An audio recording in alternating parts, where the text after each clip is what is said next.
తర్వాత కాలంలో కంచర్ల గోపన్న శ్రీరాముడికి ఆలయాన్ని నిర్మించాడు. కంచర్ల గోపన్నని రామదాసుగా పిలుస్తారు.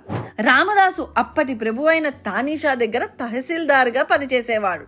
ప్రజలు చెల్లించిన 6 లక్షల రూపాయలను ఖర్చు చేసి భద్రగిరిపై ఆ శ్రీరాముడికి ఆలయాన్ని నిర్మించాడు. ఆ విషయం తెలుసుకున్న తానీషా ప్రభు రామదాసుని గోల్కొండలోని కారాగారంలో బంధించారు. అయితే 12 సంవత్సరాల పాటు ఆ కారాగారంలోని రామదాసుని బంధించారు. ఆ సమయంలోనే రామదాసు ఆ శ్రీరామునిపై ఎన్నో కీర్తనలను రచించాడు. ఇప్పటికీ ఆ కీర్తనలు ఎంతో ప్రాచుర్యం పొందాయి. ఆ తరువాత శ్రీరామచంద్రమూర్తి లక్ష్మణుడు ఇద్దరు మారువేషంలో ఆ తానేషా ప్రభువు దగ్గరికి వచ్చి 6 లక్షల రూపాయలను చెల్లించి రామదాసుని విడిపించినట్లుగా పురాణాలు వివరిస్తున్నాయి.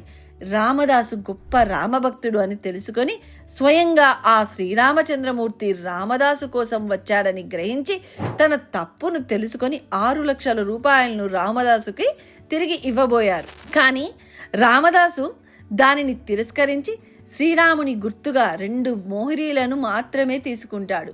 అవి ఇప్పటికీ ఆలయంలోనే ఉన్నాయి. అప్పటి నుంచి తానేషా ప్రభు ప్రతి ఏటా నిర్వహించే శ్రీరామ కళ్యాణ మహోత్సవానికి ముత్యాల తలంబ్రాలను పంపించేవారట. ఆనవాయితీ ఇప్పటికీ కొనసాగుతుంది.